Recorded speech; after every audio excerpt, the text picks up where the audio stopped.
안녕하십니까.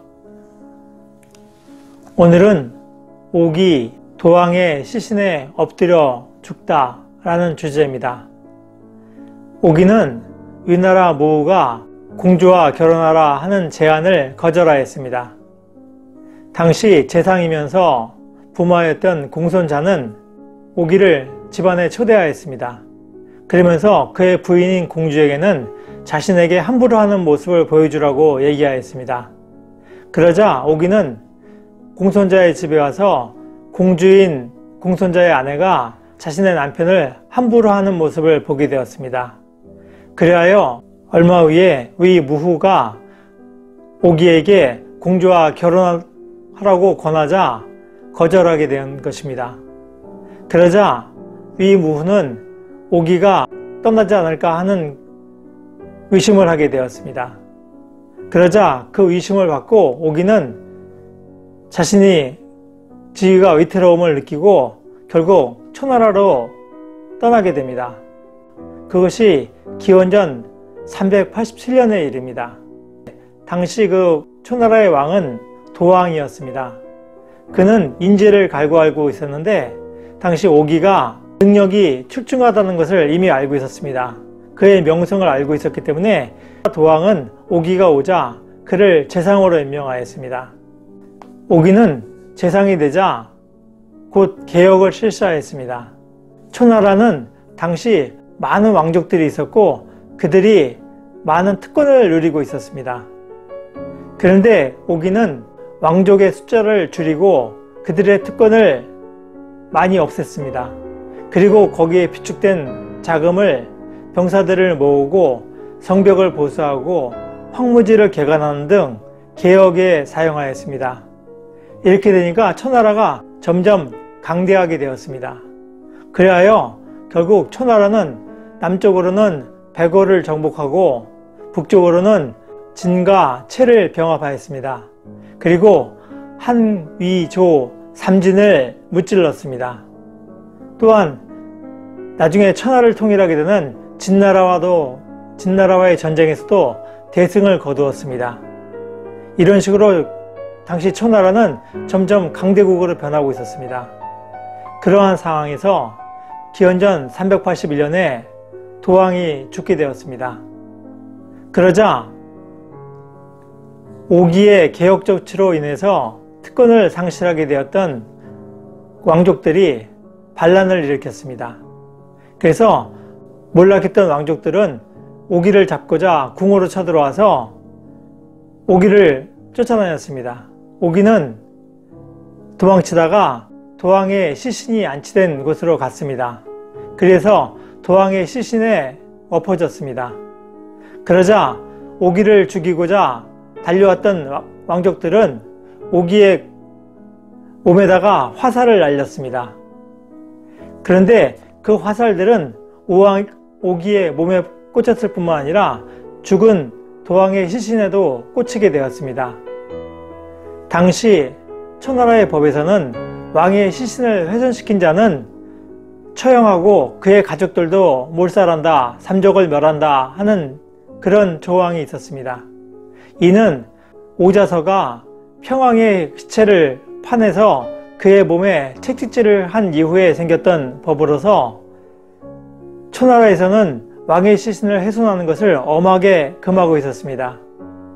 나중에 초나라 도왕의 장례식이 끝나고 나서 수광이 즉위하게 됐는데 수광은 시신에 화살을 쏘았던 사람들을 모두 사형을 시키는데 70여 가문을 몰살시켰습니다. 그와 관련돼서 처형된 사람이 3,000명이 넘었다고 합니다. 옥이가 사망한 이후에 초나라의 개혁 입법은 모두 취소되고 폐기되었습니다. 그리고 다시 초나라는 원래의 모습으로 돌아갔습니다.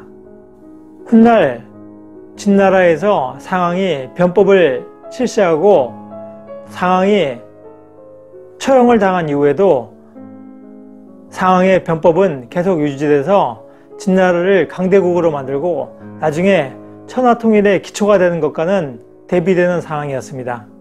이는 어찌 보면은 옥이가 죽고 나서 초나라의 개혁 법안들이 모두 폐기되고 다시 원래의 모습으로 돌아가는 것을 보고 진나라가 타산지석을 삼았을 가능성도 높습니다. 오기는 노나라에서 6년에 걸쳐서 유학을 공부했었습니다. 그는 공자의 제자인 증자의 아들인 증신에게서 배웠습니다.